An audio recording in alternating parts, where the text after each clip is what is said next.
Great. Well, thanks everyone for joining us today. Monica, I'll pass it over to you to Sounds good. welcome us all as well. Thank you. Hi, everyone. Thank you so much for taking your time to join us here today. I'm seeing some familiar names on the screen and some new ones, so I'm happy to share space with you all today and talk about the Santa Cruz Grant Program. My name is Monica. I support community engagement efforts here for state parks in the Santa Cruz district, and more specifically with Big Basin and the Pájaro Coast state beaches. So we'll talk a little bit more about how your organizations can help us inform some park projects. And with that, I'll hand it over to my colleague Emily to introduce themselves. Thanks, Monica. Hi, everyone. My name is Emily Henry. I'm an associate program manager with Parks California. I help support all of our grant programs that we run as an organization. So it's been super fun to build this one with Monica and excited for you all to learn about this and hopefully apply. We also have another friend of the family here as well, doing some background stuff. Amanda, if you just want to pop on and say hi. Hi, y'all. So nice to meet y'all. I am Amanda Ju. I work on grant programs coordination in Parks, California. So basically helping Emily help support all the grant programs. But it's really nice to meet y'all and I'm very excited for this grant. Perfect. So with that, we'll go ahead and get started and jump into the presentation that we have. If you have any questions throughout, please enter them in the chat and we'll do our best to monitor and answer them live or in the chat. And so we'll talk about the grant application, some important dates, and then we'll save space for FAQs at the end. We can go ahead and talk into the next slide and Emily will tap in here. Yeah. So for those of you who may not be as familiar with Parks California, I just want to take a little bit of space at the top to share a bit about who we are. So our mission as an organization is to help strengthen parks and inspire all to experience these extraordinary places. We do work statewide and have a localized project that Monica has been working on down in Santa Cruz and Big Basin and the Pájaro Coast that is a piece of our overall programming. Amanda, you can go ahead and go to the next slide. So we are a statewide organization. We have staff all across the state, and we are one of the statewide nonprofit partners with California State Parks. So there's a couple of folks who function at a statewide level and a lot of partners that function on a more localized and regional level, working in support and in coordination with California State Parks. So we are a very close partner. We have been around for about 5 years, and our organization was born out of legislation that helped create a new statewide statutory nonprofit partner. And one of the things that I always like to share with folks is that we sit down with state parks every year and share or coordinate on what are our priorities, what are our shared goals as an organization, what can we work on? And that's really what guides our work and helped build and guide this program that we're here to share more about today.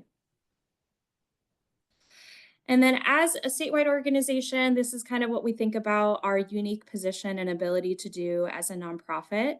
So we take a statewide approach with localized projects as well. We really focus on cross-sector partnerships, how to bring in both public, private, nonprofit organizations all into the mix to help support and drive change and within state parks. Did we still want to do like a...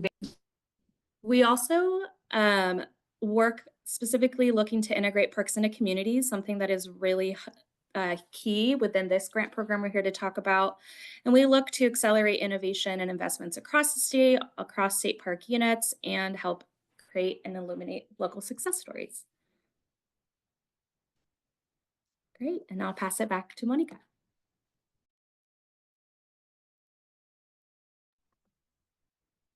You're muted.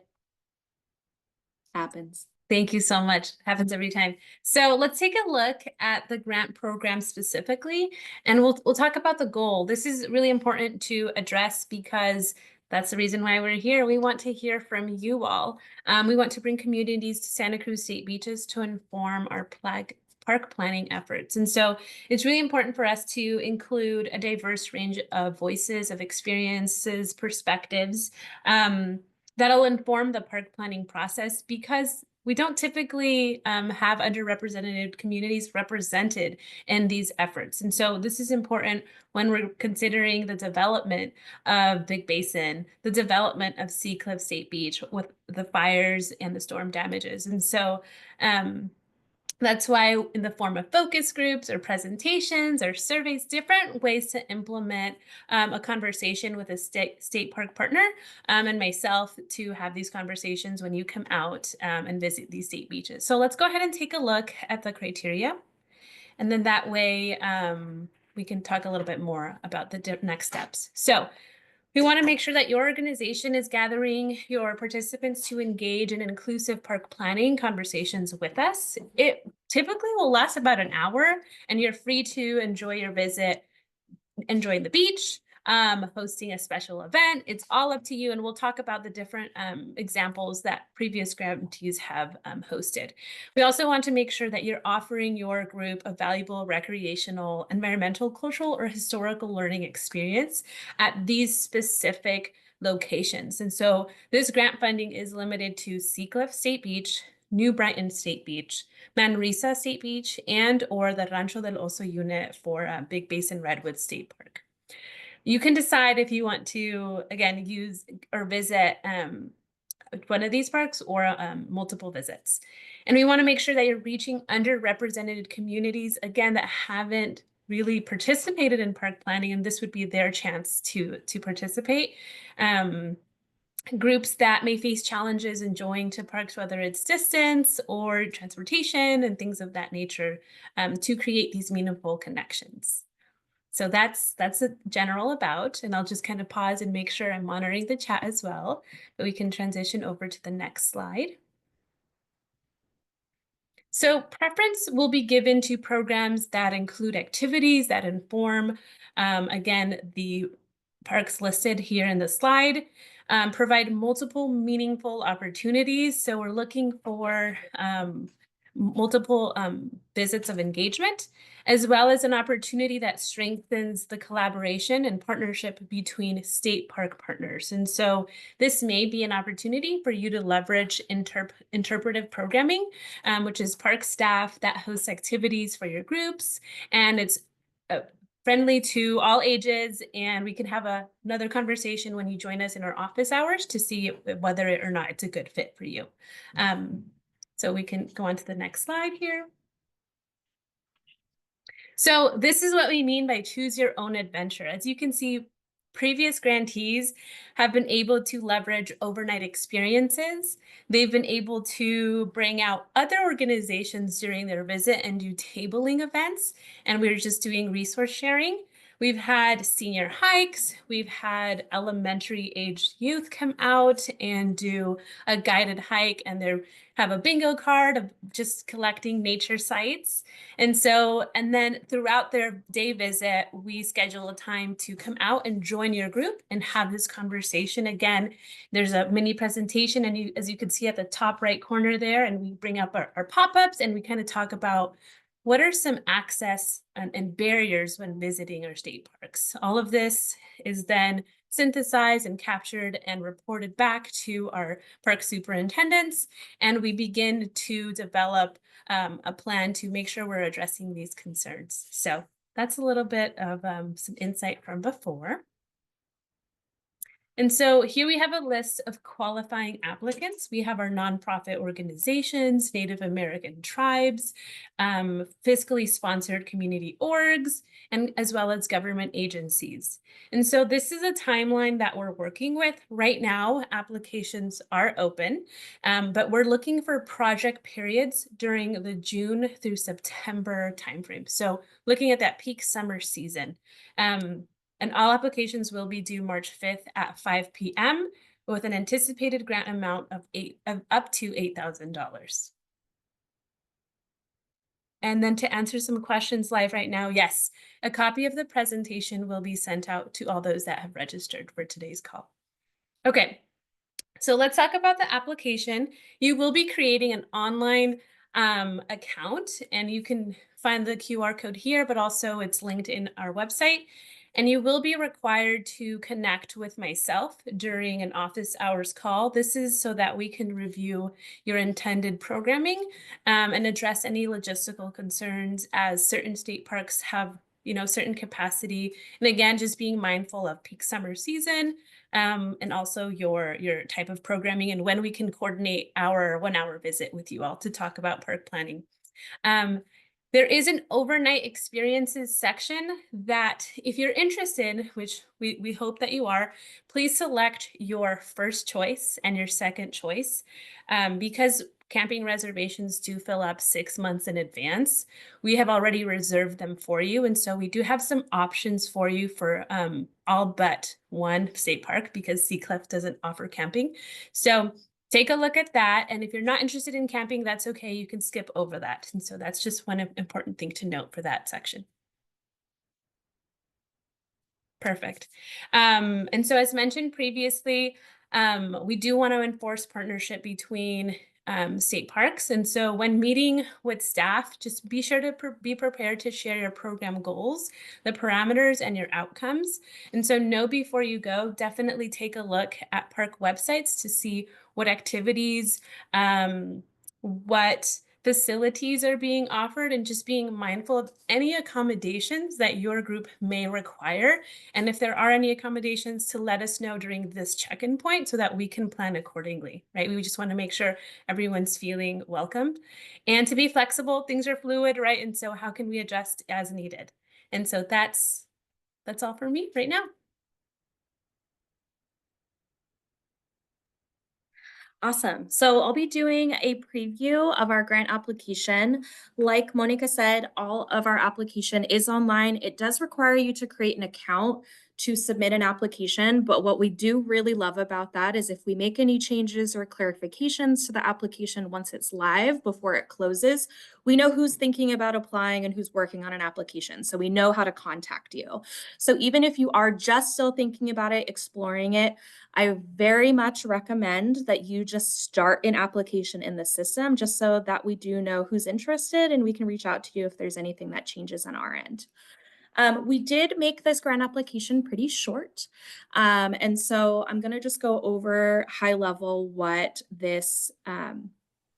what will be asked of you. So you will be asked to detail how much funding you are requesting. We are anticipating making awards of around $8,000. We have about, I think, $70,000 to award. So that'll be 9, maybe 10 grant awards that we're thinking of. You can request less, of course, if you'd like. We do always tell folks request the true amount of what it would cost to deliver the programming that you're envisioning. Just want to make sure everyone is aware. We're anticipating an award amount of about $8,000 with this short project period of over the summer months. You will also be asked what project location or what locations will your project be taking place. So like Monica said in some previous slides, there are 4 sites that are eligible for this grant program. If you've been a recipient of other grants in Parks California, we have in the past allowed that you can visit other parks with this funding, but with this specific grant program, you are limited to these 4 parks. You can visit multiple, whether it's in a single day, whether it's multi-day, whether it's multiple different visits, but you will be asked in your grant application to just select what locations you were considering hosting programming at of those 4. In terms of what the actual narrative of like the meat of the application, we'll ask you to also tell us what activity type are you thinking about doing? Are you wanting to do 1 single day visit? Are you wanting to do multiple single day visits? Or you want to do overnight? This will just help us shape and get a good sense at the top level of what our mix amongst all of our applicants is. And so we can make just a good informed decision around what type of funding we want to have distributed, and really just know what type of programming you are looking to deliver.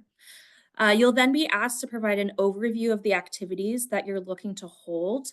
What do you plan to do? As much detail as you can give us. And where did that idea come from? Does it come from participants you've worked in the past? Does it come from a similar model of a program or project you've delivered as an organization? Or is it something you guys have always just wanted to do? And here's why. So this is where you can really tell us, what is the experience going to be like? And why did you choose that as the experience? Then we will also ask you, what is the timeline for completing the activities, to give us a good sense of when you're thinking of doing this. We do have a short grant period over these summer months. This will just give us a good sense of if you're doing it earlier in the grant period, later, or if it's something that's monthly, happening once or twice. Give us a sense there. And then how, if at all, will you leverage California State Park programming? This is not something that is required to have within your proposal to be selected for funding. But we do see ourselves, obviously as a partner to state parks, wanting to lift up the resources that do exist within these park units. So wanting to get a sense of, from what's already out there, what may you be using and leveraging. And you can find all sorts of resources on each of these park sites, their individual webpage to California State Parks, and also really encourage everyone, as a requirement of this grant, to attend Monica's office hours, where you can ask about this kind of stuff too. I do see there's a question in the chat. I will hold that until the end of this. Just so if you have questions, feel free to just keep dropping them in. There's a question section at the end of this, so we can just tackle those then. All right, Amanda, you can go ahead at the next slide. Okay. So then here are the rest of the questions that you'll be asked in your application. We'll ask you to describe your participants. Who are you looking to bring into the park? It can be the same people, it can be different people, but we'll want to have a good sense of who it is, and also, why. Why is it that you work with them? Why is it that you have selected this specific participant population?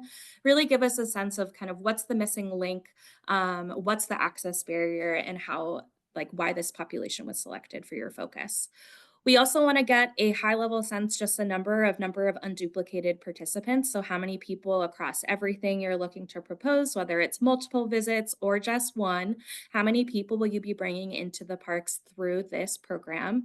And then the number of experiences. So is it multiple day trips? Is it just one day trip? Is it one overnight? This will just give us a sense again of what kind of variety we have, and have a good understanding of what you're actually looking to deliver. Then there are these next two questions do also ask just for us to help with planning and resource allocation on our side. So there is a section that if you are looking to do day use programming, you will fill this out. You will tell us for each park site that is eligible for funding, how many people are you looking to bring? And then what's your transportation method? Is it going to be a couple of vans, one van, a bus, multiple cars? We also are looking to potentially hold some money specifically to cover park day use fees. So this will just help us, like I said, for resource allocation, making sure that we wouldn't run out of funds for that. So it'll just help us out. So instead of, this again is a little different if you're familiar with Parks California's grant program for park use fees, we'll be paying that ourselves, is what we're trying to do, as opposed to granting you that money and then having you pay it. So it'll just help us anticipate those needs. Similarly, for overnight programming, if you're looking to do this type of activity within your proposed project, like Monica said earlier, we have pre-reserved some overnight campgrounds for these sites, 3 of the 4 that are eligible, that have camping facilities. So if you are wanting to do camping, we do ask that you just let us know which park within this section, and then out of the dates we've already reserved, what would be your first choice and your second choice. So again, really, because we do know that campground reservations fill up, especially in Santa Cruz, way ahead of time, we've already reserved these specifically held for this program. You can do something, if you want to try and get them yourself, you can, but it might be very, very difficult. And so we have tried to facilitate this aspect of the process. So if you can nail down as best you can what dates might work if you were selected for funding, and then which parks you might be interested in. Read this section closely because each campground is a little bit different. There are some that you can drive up right to your site, and there are some that are a really short walk away from the parking lot. And so take that into consideration in assessing which sites you want to hold overnight experiences at that will best meet the needs of your community. And then the last question we'll ask in your application is your activity going to be free and open to the public? Just give us a sense of if it is, if it's not, if you do charge some sort of fee, or is there some sort of more select group of participants you have, just let us know here. That'll just help us understand the approach of your programming. And then there will be 2 attachments for you to fill out and submit within your application. One is your budget. We have come up with a template that you will use that is linked within our application. And you will just outline here what are the costs that are associated with delivering the program that you've dreamt up. It can be all sorts of things. It can be transportation, it can be supplies and equipment, it can be staff time, it can be food, like things like that. Totally fine, but just with the caveat, like I've shared before, and we've both shared, that we have and we do hope to cover the costs of the camping expenses and some of the day use fees too. So take that into consideration. If there's any questions we have for you, after you submit, we will reach out back and ask you. But also, again, another great opportunity to join Monica in the office hours where you can talk through what makes the most sense to include in a budget proposal. And then the second attachment we ask for folks is we just like to make sure that everyone has a photo and liability release. So if you have an example that you do share with participants that you can upload, again, this is just an example and template. That you share with us, that's totally fine. Doesn't need to be filled out, but want to see that you do collect that or have a system to get releases from folks. And then you can keep going. Okay. And so I did just want to show folks, I'm going to share my screen really quickly. I'm going to share it too. Thank you, Amanda. All right. So where did it go? I'm going to share 2 things. So first, this is our grants management system. Our link is on our website and parkscalifornia.org/grants. You can see underneath the Santa Cruz Community Grant Program, it'll take you to this link. If you already have an account with us, you can log in, click forget your password, or you can hit create new account. If you have any questions about this process, you can email us at grants@parkscalifornia.org and we'll get back to you and help you out. And then let me switch which screen I'm sharing so I can show you how to actually apply. So once you log into your system, whether it's creating a new account or seeing one that you've done in the past, this will be your dashboard that you will land at once you log in. To find this grant application, you'll head at the top where it says apply. And then you'll see this first one here is our 2025 Santa Cruz Community Grant Program. And then you will see, I have too many things. You can either preview it here, which will show you a preview of the application, or you can hit apply, which I encourage everyone to do, like I said before, just to get it tied to your account. And then you will then have the application. Our application is due on March 5th, and it has all of those pieces that we talked about in some of our slides, the goals of the program, our criteria, our preferences, and then all of the sections that I covered as we were going through the slides. Hopefully this is pretty straightforward for folks. We've tried to really taper down the application with the length of time we have applications open, as well as the amount of funding that's available. So really trying to right size it for what the type of award will be. But if you have any questions about things that you see in there, you can always reach out to us. We can provide clarifying pieces. But again, would really recommend that you at least tie your account to an application. So again, like I said a million times, but I really try to encourage folks to do this. So there's a way we can reach you if anything does change. The last things I want to share about Fountain is that if you can save as you go, you don't have to fill it out all in one fell swoop. So if you want to take a stab at it, you can also get an export of the application into a PDF if you want to then work in a Word doc with folks. You can also collaborate on an application directly in our grant system. So if you want 2 people to have access to it, there's some instructions in there on how to do that. So it's pretty user-friendly system. You can save as you go. You can come back as many times as you want. But yeah, just want to make sure that everyone is aware of that. And if there's any questions with it, you can let us know. All right. I think this is back to you, Monica.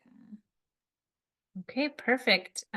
So here are some important dates for you to plan on, and it starts with our office hours. You'll find a link to my Calendly schedule. Once you create an account and you click apply, as Emily was showing you, the pre-coordination staff meeting link will be there. Again, the intent is to make sure you are reaching the application, you're saving it, things are linking and things are happening. So those are already happening Wednesdays and Thursdays. And if I see that there is a higher need for it, I will extend those hours to include other days of the week. But also you can reach out to us and email us, and you can reach us directly that way as well. The deadline, to reiterate again, March 5th at 5 p.m. Awardees will be notified mid-May so that you can begin to roll out and inform your community and have time to promote this event to begin June through September. Those are sort of some dates. And here we have a resources section here. I will jump in to the FAMP Camp link just because I want to make sure I'm addressing some of these questions. There's one that talks about, for camping, is there any access to equipment? There is. FAMP Camp, though a paid training is required, will allow you to access their gear, though it is limited to certain state parks. The good thing is that there is alignment with Sunset State Beach. That is a grantee park. And so if you are limited on funding there, you could leverage the FAM Camp gear and resources. You would just have to go to the training. And so once these resources are shared, be sure to check out FAM Camp for more information. They have a training date coming up soon.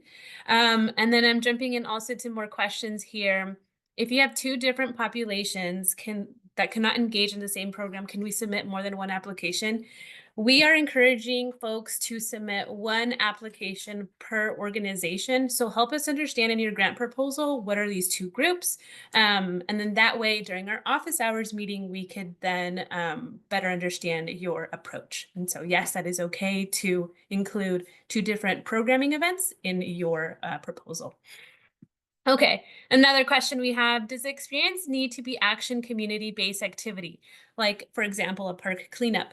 It can absolutely be a park cleanup. We have had organizations from the previous year do a lot of service projects, and they supported some trail restoration, and so that was wonderful.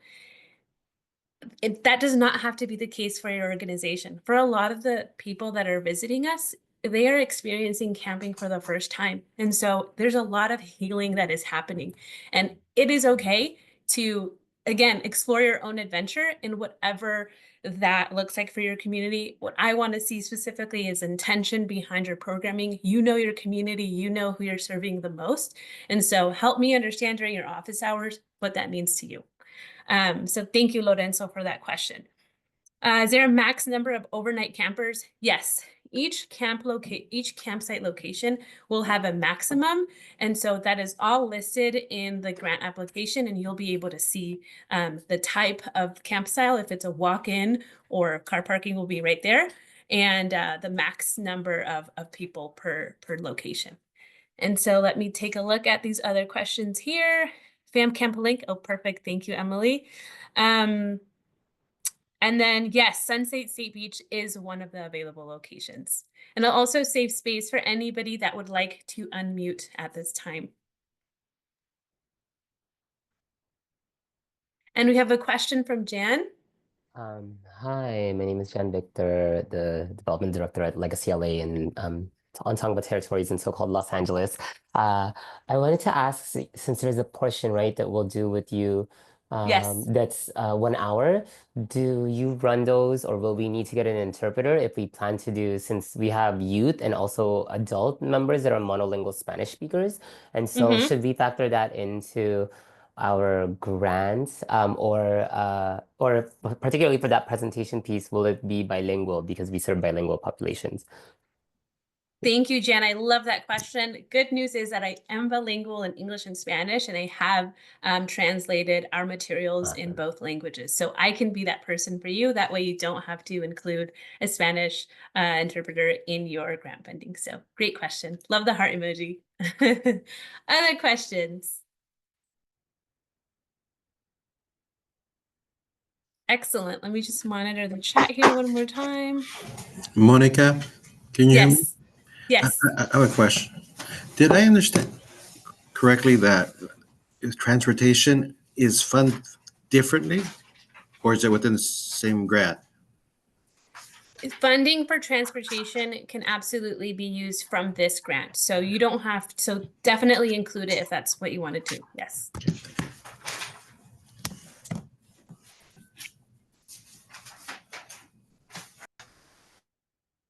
We'll leave more time for questions. Again, we will be sharing out these slides, and I will also add links to the FAM Camp and other resources and departments that may be helpful for you. So we will stay on the call for anyone else that would like special one-on-one time with us. But outside of that, Emily, if there's nothing else. Yeah, just the only thing that I would share is that we have put together a resource hub for this grant program. I'm going to drop it in the chat. And there we've also developed an FAQ list that does answer some of the questions that were answered, but we'll make sure to update the FAQs to reflect anything that came out of today's call. But no, we're here to support you. If you have questions, we're here to help brainstorm ideas of what you want to do. We've run similar grant programs on a larger scale and a similar one on a smaller scale that we've seen folks do this. There's lots of ideas that we can help share and how folks have done something like this. And then I see Watsonville Wetlands Watch has their hand raised. Hi, thank you. My question is that we would be planning to bring out our youth interns, probably to one of the beach locations. And I just wanted to ask, is there any guidance that you have on, is there any preparation that we should do with the students before coming out so that they can feel prepared to participate fully in that conversation about parks planning? Like, should we have a session with them before we come out? Is that something that you suggest, or will it be totally like self-explanatory once we're there? Thank you. Yeah, great question. It might not always be self-explanatory for some participants that are learning about sea level rise or some of the topics that we discussed. So if you feel like you have capacity to review some themes, some topics, some coastal processes with your organization, more power to you. Absolutely, you can come prepared with some context for your group, though that is not required. We want to make sure that we're saving space and making it very introductory level participation. And again, we might just be talking about what are some barriers that you're encountering when you want to visit a beach. How could access improve? And so some of these questions can only be answered once you're experiencing the beach, sometimes again for the first time. And so no pressure to, put your students or your groups to study any of these topics, though it is appreciated. And again, that's behind your intentional programming. So it's your call. Great question. Thank you. Of course. All right. Any other questions folks have? And just to remind folks, Monica has office hours every week. So if you leave this meeting, you sit with some of this information, you take a look at the application, you're like, I do have a question. good news for you. She has created some space for you to drop in, and you can just ask anything of her and help coordinate what your programming is. And Monica's a real great wealth of knowledge of kind of opportunities that exist within this region, within these parks, and is coordinating with park staff too. So if there's someone else that Monica can connect you to, she definitely will. And I see a question about how do we sign up for office hours. So the office hours sign up link is directly in our application. So we will need to start an application, and then in the response section for have you coordinated with staff on this application, there is the link as well to say here is the office hour link sign up. So you can go ahead and do that and just pick whatever time works for you with your schedule. Oh. All right, any other questions? We'll hang on. Oh, yeah. Can I ask one more? So if we were to come, since we have a portion where we take our youth and adult members to state beaches or to state parks.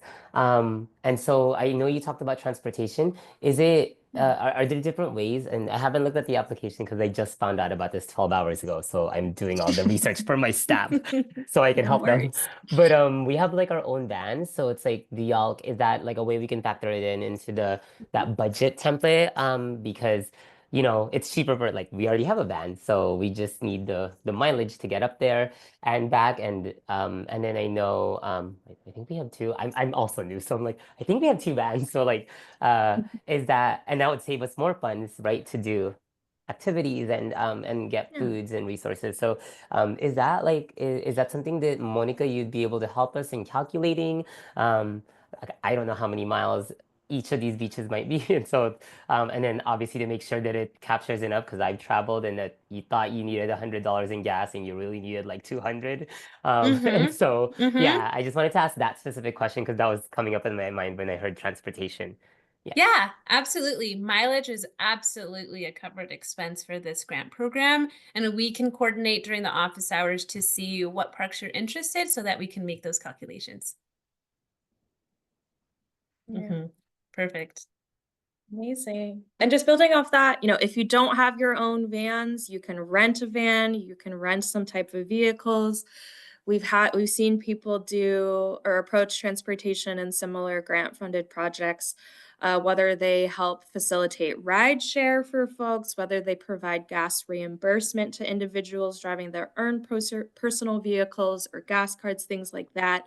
So it can, again, like Monica said earlier, can be a choose your own adventure. What we're really looking to fund is an experience in these parks where then we can gain some insight into what folks want to see and have considered as planning processes are moving forward in these locations. So it can look like anything. It can be service-based. It can just be purely recreational. It could be art-based. It could be whatever you want. So whatever meets the specific needs and interests of your community that you would like to bring into these spaces, the world is your oyster. And really knowing that you will share space with Monica and some park staff for at least an hour while you're there, just to give us some insight. But really viewing this as we're helping catalyze a bit more investment and experience in parks while also getting a little bit of information to make sure that as we continue to work against the realities of climate change, that people's opinions, voices, and feedback are incorporated. So we'd love to have you.